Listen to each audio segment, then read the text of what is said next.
नमस्ते दोस्तों, आपका स्वागत है आपके अपने चैनल द सीए कॉर्नर की अगली वीडियो में। और हमारा आज का टॉपिक है crypto currency taxation in India. देखिए, आज मैं आपको एक बहुत इंपॉर्टेंट टॉपिक के बारे में बताने जा रहा हूँ जो आज के ज़माने में काफ़ी लोगों को कंफ्यूज कर रहा है, और वो है क्रिप्टो करेंसी का टैक्सेशन। क्योंकि इंडियन गवर्नमेंट ने नए इनकम टैक्स एक्ट 2025 में क्रिप्टो करेंसी को सच में काफ़ी सीरियसली लिया है और इससे रिलेटेड काफ़ी स्ट्रिक्ट रूल्स भी अमेंड कर दिए हैं। तो हमें ये जानना काफ़ी ज़रूरी हो जाता है कि क्रिप्टो करेंसी क्या है, इसके क्या टैक्सेशन रूल्स हैं, और अगर हम उसमें डील करते हैं तो हमें क्या क्या सावधानी रखनी चाहिए। तो चलिए बिना किसी देरी के वीडियो को आगे शुरू करते हैं। अब देखिए, सबसे पहले यह जान लेते हैं कि क्रिप्टो करेंसी होता क्या है। देखिए, क्रिप्टो मतलब डिजिटल मनी, जो फिजिकल नहीं होता, सिर्फ कंप्यूटर में ही होता है। जैसे कि बिटकॉइन, इथेरियम, रिपल, ये सब क्रिप्टो करेंसीज हैं। इसका मतलब क्या है? क्रिप्टो करेंसी देखिए किसी बैंक के कंट्रोल में नहीं होती, ना ही किसी गवर्नमेंट के कंट्रोल में है। यह एक बेसिकली क्या है कि एक डिसेंट्रलाइज सिस्टम है जो कि इंक्रिप्शन टेक्नोलॉजी से सिक्योर रहता है। अब समझने के लिए एक एग्जांपल लेते हैं। मानिए आप वजीरेक्स या कॉइनबेस जैसा एक्सचेंज यूज़ करके बिटकॉइन बाई कर सकते हैं। ठीक है, वो बिटकॉइन आपके डिजिटल वॉलेट में स्टोर्ड रहेगा। आप उसको फिजिकली टच नहीं कर सकते क्योंकि वो फिजिकल मनी नहीं है, बस वो आपके वॉलेट में आपको शो होता रहेगा। और जैसे ही आप उसको सेल करोगे तो आपको कैश मिल जाएगा, प्रॉफिट या लॉस के साथ, जो भी आपका आप अर्न करोगे आपके ट्रांजैक्शन पे। बस यही है क्रिप्टो करेंसी। अब गवर्नमेंट बेसिकली इसको टैक्स ब्रैकेट में लाना क्यों चाहती थी, ये हम अगली स्लाइड में जानते हैं। अब देखिए, why does the government tax crypto.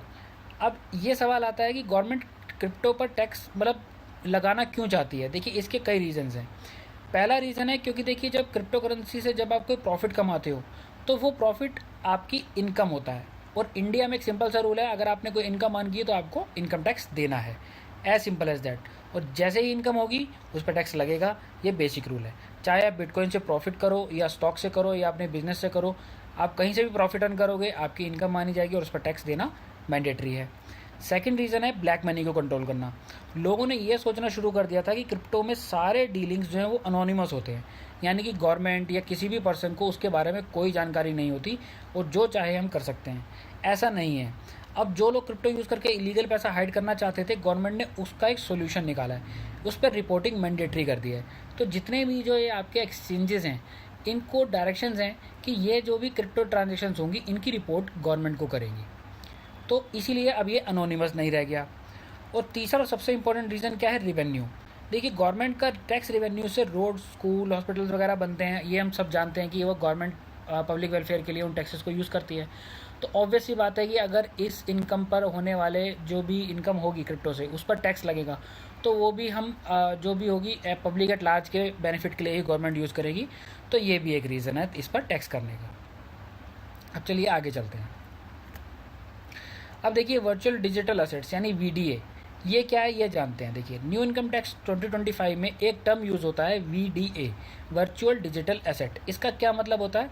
According to the act, virtual digital asset मतलब कोई भी इंफॉर्मेशन या कोड जो कि मीडियम ऑफ एक्सचेंज के रूप में काम आए, या फिर स्टोर ऑफ वैल्यू के रूप में काम आए, या फिर यूनिट ऑफ अकाउंट के रूप में काम आए। कोई भी इन तीनों में से अगर फॉल करता है तो वो आपका वर्चुअल डिजिटल एसेट कहलाएगा। यानी कि वर्चुअल एसेट है, फिजिकल नहीं है, आप इसे टच नहीं कर सकते, फील नहीं कर सकते, देख नहीं सकते। बस ये वर्चुअली आपके जो भी अकाउंट होगा उसमें मूव करता रहेगा इन और आउट, और आपको शो होता रहेगा। बस आप इसको मतलब फिजिकल फॉर्म में नहीं देख पाएंगे। तो मतलब सिर्फ बिटकॉइन नहीं है। देखिए, tokens, NFTs, Ethereum, defy tokens, सब कुछ वीडीए के अंदर ही आता है।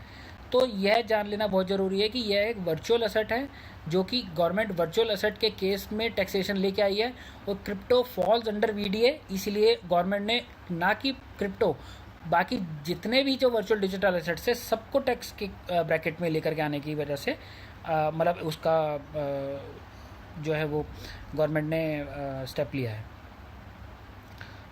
अब चलिए आगे चलते हैं। अब देखिए, ये जानते हैं कि क्रिप्टो करेंसीज़ की ट्रांजैक्शंस के ऊपर में क्या टैक्स रेट्स हैं। देखिए, चाहे हम शॉर्ट टर्म कैपिटल गेन कमाएं, लॉन्ग टर्म कैपिटल गेन कमाएं, या हम इनकम फ्रॉम क्रिप्टो ट्रेडिंग कमाएं, हमारा एक सिंपल सा रूल ये है कि 30% फ्लैट टैक्स लगना ही लगना है उसको कोई अवॉइड नहीं कर सकता।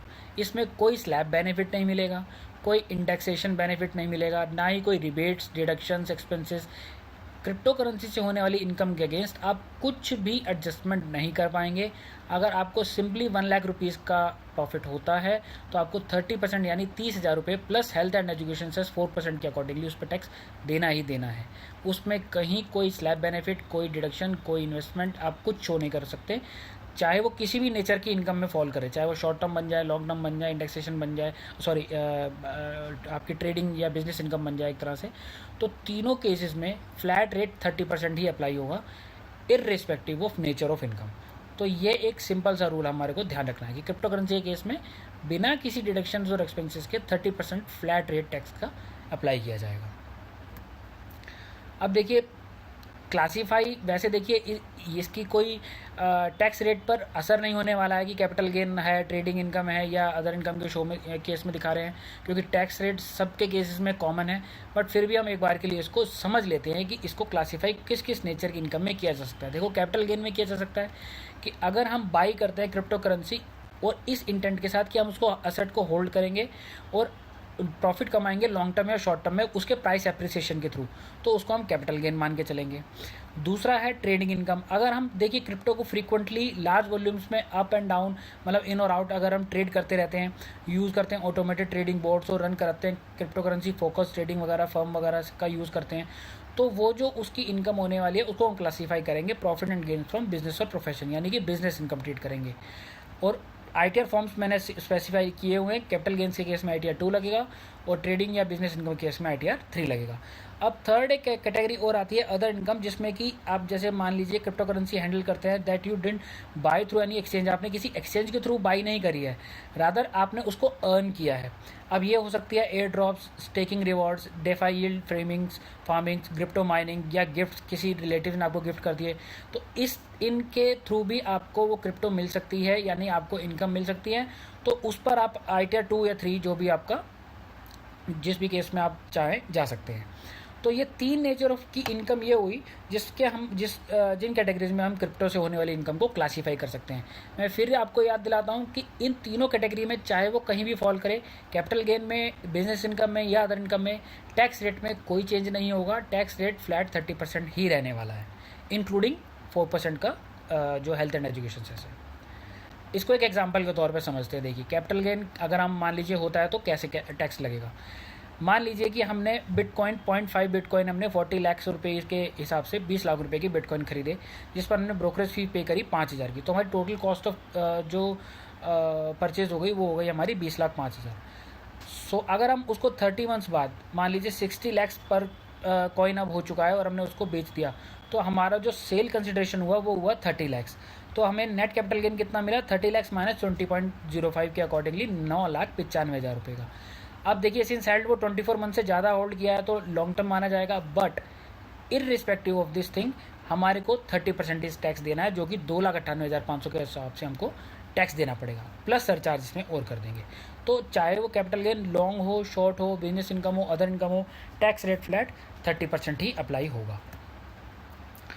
अब देखिए इसमें एक चीज़ और जान लेते हैं जो कि एक बहुत इंपॉर्टेंट चीज़ है जानने वाली, और वो ये है कि देखिए इसके केस में TDS भी एप्लीकेबल होता है।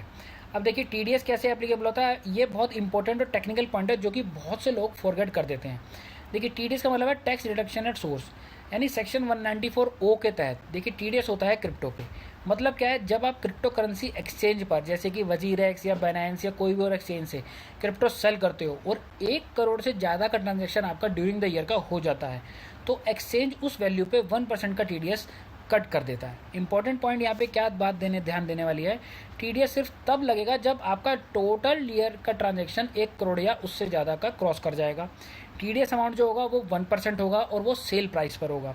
TDS आपके जो फाइनल टैक्स कंप्यूटेशन, यानी जब हम अपनी जो भी ITR की कंप्यूटेशन बनाएंगे और ITR फाइल करेंगे, उस TDS 1% डिडक्शन जो हमारी हुई है उसको हम वहाँ पर नॉर्मल TDS की तरह जैसे हम क्लेम करते हैं इसको भी क्लेम कर लेंगे।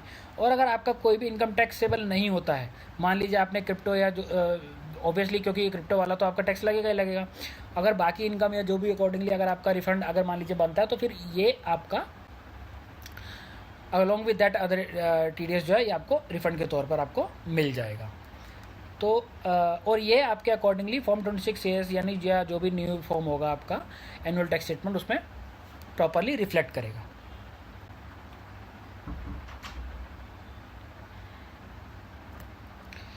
अब देखिए ये जानते हैं कि हमें क्या क्या रिकॉर्ड कीपिंग रिक्वायरमेंट है इससे रिलेटेड। देखिए परचेज डेट एंड प्राइस, ये हमें calculate holding period and cost. देखिए होल्डिंग पीरियड मैंने अगेन मेंशन किया है, बट इसकी कोई ज़रूरत नहीं है, क्योंकि होल्डिंग पीरियड हमें इसके ऊपर में कहीं कोई असर नहीं डालता है वो लॉन्ग है या शॉर्ट है। चाहे आप 1 दिन बाद बेचते हैं, चाहे आप 10 साल बाद बेचें, तो भी टैक्स 30% ही रहने वाला है। हाँ, कॉस्ट हमें ज़रूर ध्यान रखनी है कि क्या कॉस्ट हमारी बेसिक परचेज कॉस्ट आई है और हमारी क्या ब्रोकरेज या बाकी एक्सपेंसेस, एक्सचेंज के जो भी एक्सपेंसेस हुए हैं हम उनको as a purchase cost treat कर सकते हैं। क्वांटिटी हमें ध्यान रखनी है। एक्सचेंज और वॉलेट की जो डिटेल्स हैं, हमें प्रूफ ऑफ ऑनरशिप ट्रांजेक्शन, इसका सबका ध्यान रखना है, रिकॉर्ड कीपिंग करनी है।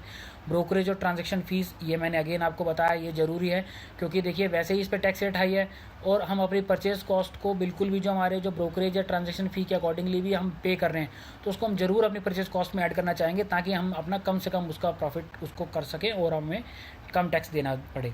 सेल डेट एंड प्राइस का ज़रूर ध्यान रखेंगे कि वो किस फाइनेंशियल ईयर में जाके सेल हम कर रहे हैं और किस प्राइस पे कर रहे हैं, उसी के अकॉर्डिंगली उस पर टैक्स देना होगा। और अगेन लास्टली जो है वो वॉलेट एड्रेस और एक्सचेंज अकाउंट जो है वो हमारी सोर्स आइडेंटिफिकेशन हमें ज़रूर ध्यान रखनी है कि हम किस वॉलेट के थ्रू हमने कितना इनकम या लॉस अर्न किया है, उसके अकॉर्डिंगली उसको ITR में शो करना है प्रॉपरली। अब देखिए इसमें कुछ पेनल्टीज़ भी हैं नॉन कंप्लायंस पे, जैसे कि अगर हम क्रिप्टो किट में डील कर रहे हैं तो और हम उसको अपनी ITR के अंदर में मान लीजिए अगर हम रिपोर्ट नहीं करते तो up to 5 lakh plus prosecution का जो है वो नॉन कंप्लायंस का आपका पेनल्टी लगेगी। फॉल्स या इनकरेक्ट अगर ITR फाइलिंग करते हैं तो 10,000 से लेके 50,000 तक की पेनल्टी है। लेट पेमेंट ऑफ टैक्स में अगेन 1% पर मंथ इंटरेस्ट है, जो कि हमारा रेगुलर चलता है बाकी केसेस में भी। और फेलियर टू मेंटेन रिकॉर्ड्स, मान लीजिए अगर कल को आपका केस इनकम टैक्स किसी स्क्रूटनी या किसी और उस केस में आता है और अगर आप कोई डॉक्यूमेंट प्रेजेंट नहीं कर सकते, तो आपको जितना भी आपकी जो भी होगी डिसअलाउंसेस ऑफ लॉस और पेनल्टी जो भी होगी वो आपको झेलना पड़ सकता है इन फ्यूचर। अब देखिए एक इसको समराइज वे में जान लेते हैं कि हमारे की टेक अवेज क्या हैं इस टॉपिक को लेके। देखिए क्रिप्टो इनकम टैक्सेबल है, चाहे वो कैपिटल गेन हो, ट्रेडिंग इनकम हो या अदर इनकम के तौर पे हो, हमें उस पर टैक्स देना ही देना है। क्लासिफिकेशन डजेंट मैटर, अगेन मैं रिपीट करता हूँ, long term capital gain, short term capital gain, business income, किसी भी कैटेगरी में इसको डालिए, फ्लैट 30% टैक्स लगना है। और हेल्थ एंड एजुकेशन से 4% एक्स्ट्रा, यानी कि 31.2% का इफेक्टिव रेट लग जाएगा। मेंटेन करने हैं हमें उससे related complete records, purchase date, price, brokerage, इन सब का रिकॉर्ड मेंटेन करना है। रिपोर्ट करना है ITR में प्रॉपरली, फॉर्म सही से सेलेक्ट करना है, अदरवाइज़ फॉर्म गलत सेलेक्ट करने की वजह से भी कई बार ITR रिजेक्ट हो जाती है। TDS को वॉच रखनी है कि अगर हमारी ट्रांजेक्शन्स जो हैं वो 1 CR से ऊपर अगर क्रॉस कर गई हैं तो हमें TDS भी डिडक्ट होगा और हमें प्रॉपरली 26 एस में रिफ्लेक्ट करेगा, उसका रिकन्सिलेशन करना है और उसको रिटर्न में क्लेम करना है। पेनल्टीज़ बहुत सेवियर हैं, इसलिए हमें उनका नॉन कंप्लायंस का हमेशा ध्यान रखना है कि कोई ऐसा प्रोविज़न ना हो जिसको हम नॉन कंप्लायंस करके चल रहे हों और लेटर ऑन हमको उसका पेनल्टी का सामना करना पड़े। और लास्टली प्रोफेशनल एडवाइस ये रहेगी कि आप जब भी अगर मान लीजिए क्रिप्टो में डील कर रहे हैं तो at the time of filing of ITR या इवन बिफोर दैट आप अपने CA या जो भी आपका प्रोफेशनल एडवाइज़र है उसको ज़रूर इंटीमेट करके चलिए, ताकि वो इस चीज़ का इफेक्ट प्रॉपरली आपके ITR के अंदर में शो कर सके और आप जो भी कोई पेनल्टीज़ या लेट फाइलिंग इंटरेस्ट या जो भी कुछ प्रोसिक्यूशंस वगैरह जो भी कुछ आपके रेपरकशन हो सकते हैं आप उनसे बच सकें। तो दोस्तों ये था मेरी तरफ से एक क्रिप्टो ट्रांजैक्शंस के ऊपर में एक समराइज फॉर्म में एक वीडियो। आई होप कि मैं इस वीडियो के थ्रू आपको ये समझाने में मैं समझा पाया हूँ कि क्रिप्टो ट्रांजैक्शंस क्या होती हैं, उन पर क्या टैक्स लगता है और हमें उससे रिलेटेड क्या क्या सावधानियाँ रखनी चाहिए। अगर आपको इस वीडियो से रिलेटेड कोई क्वेश्चन या क्वेरी हैं तो आप कमेंट सेक्शन में बता सकते हैं, मैं उसका रिप्लाई करने की पूरी कोशिश करूँगा। और आप इस वीडियो को अपने उन फ्रेंड्स या रिलेटिव्स या फैमिली के साथ शेयर कर दिए जो कि आपकी नॉलेज में क्रिप्टो ट्रांजैक्शन में डील करते हैं और उनको इस चीज़ों को जानने की बहुत ज़रूरत है। चलिए मिलते हैं आगे ऐसे ही एक नई इन्फॉर्मेशनल वीडियो में, तब तक आई thank you so much for watching.